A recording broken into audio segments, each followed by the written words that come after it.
হঠাৎ করে আমি দেখা পেয়ে গেলাম দুইজন দারুণ মিষ্টি বৌদ্ধ আপুর। সত্যি বলতে সুন্দরী কারোর সঙ্গে দেখা হলে আমার আবার গল্প করার আগ্রহটা আরো বেড়ে যায়।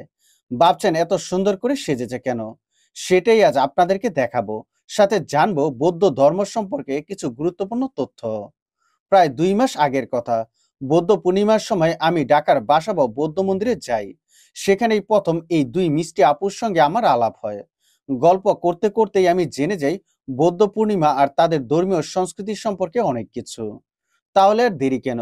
চলুন এবার শোনা যাক মিষ্টি আপুদের কাছ থেকেই কেন তারা এত সুন্দর করে সেজেছে আর বৌদ্ধ পূর্ণিমা তাদের কাছে কতটা গুরুত্বপূর্ণ। নমস্কার। নমস্কার। আচ্ছা, এই যে আপনারা এত সুন্দর করে সেজেছেন, আপনাদেরকে খুব সুন্দর লাগতেছে আর কি। তো এত সুন্দর করে সাজার আসলে কারণটা কি? কারণটা হচ্ছে আমাদের বৌদ্ধ মন্দিরে আসতে হলে, বৌদ্ধ বিহারে আসতে হলে পরিপাটি হয়ে আসতে হয়। মানে ওনাকে মন থেকে ডাকতে হয়, পরিষ্কার পরিচ্ছন্ন হয়ে আসতে হয় পূজা টুজা নিয়ে। ওই জন্যই আমরা সবাই এভাবেই আসি পরিপাটি হয়ে। আচ্ছা, তো আজকে তো মহান আসলে দিন, পবিত্র দিন বৌদ্ধ পূর্ণিমা।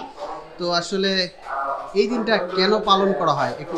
এই দিনটা আসলে বুদ্ধের ওই যে আমাদের পূজনীয় বুদ্ধের তিনটা বিশেষ দিককে নির্দেশনা দিয়ে মানে সবকিছুকে ঘিরে এই মানে দিকটা আমরা পালন করি। বৌদ্ধরা বিশেষ করে আমাদের ধর্মের মানুষ এটাই পালন করে। আচ্ছা, এই দিনটাকে কি হিসাবে দেখেন? এটার আনুষ্ঠানিকতা কেমন থাকে? এটাকে হয় বৌদ্ধ পূর্ণিমা হিসেবে দেখে সবাই আমরা বৌদ্ধরা। আর এই দিনটা থাকে মানে অনেক এনজয়েবল থাকে সবসময়। আপনারা আজকে কি কি করেছেন এই দিনে? আমরা সকাল থেকে মানে কাল থেকে করতেছি যে শিবরি পূজা বলে আমাদের এখানে ফুল কাটা হয়, বিভিন্ন ধরনের অনুষ্ঠান হয়, সাজগোজ কাল মানে অনেকদিন আগে থেকে চলতেছে। আজকে হচ্ছে সকালে 6টা থেকে অনুষ্ঠান শুরু হয়েছে, প্রভাত ফেরি হয়েছে। তারপরে এখানে বিশেষ বিশেষ মানে অতিথিরা আসছে, বুদ্ধকে মানে আমরা পুজো নিয়ে আসছি, সব দান টান করছি। তারপরে এখানে ভান্তেরা মন্ত্র দিচ্ছেন, এগুলো পড়ছি। যারা অষ্টশী নেবেন তারা অষ্টশী নিছে, যারা নিবেন না তারা নেয় নাই, তারা দেন শুধু পঞ্চশীলে নিছে।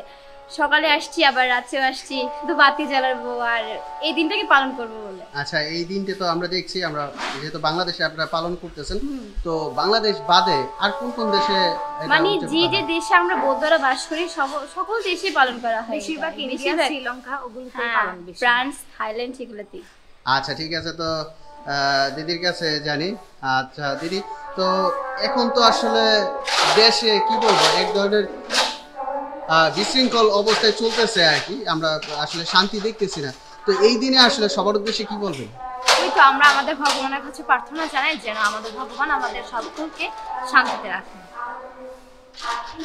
সবাইকে যেন ভালো রাখে, মানে এই মানে যে সবাই যেন পরিস্থিতিটা যেন হাসি কেটে খুশি যায়, থাকতে এটাই পারে। আমরা ওনাকে প্রে করি, আর কিছু না।